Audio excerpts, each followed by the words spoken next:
Hey everyone, it's the Beef Brothers. Today we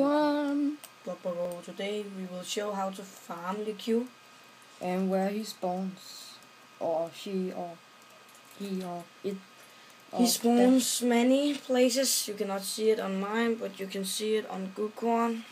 Just turn it. The green spot here, green spot here, and here. Can you see it?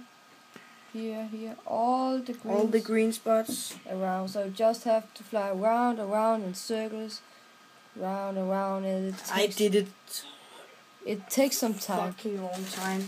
It takes so fucking long time. I was lucky. I got him the first time, and it was actually right here. He was standing here and just look awesome, playing cool. I was not lucky first time. It took me 5 years. 5 days.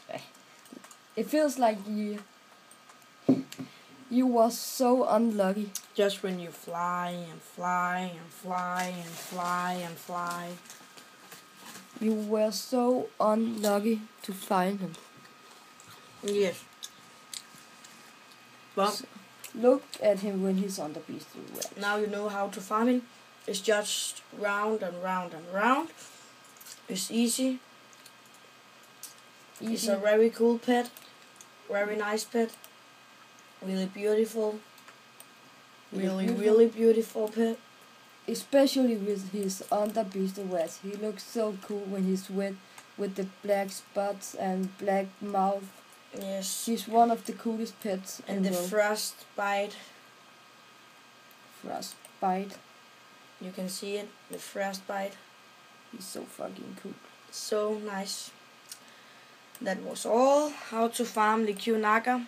I hope you will get it. Leeku Naga, it's Leeku Nahak. Nahak. I always say it wrong. Fuck it. I hope you will get it. And see you soon, and write a comment if you got him and our video was helping with you. And just, yeah. Fuck it. Just have fun taming around the pets you want to tame. All for now. Beef Brothers. Bye.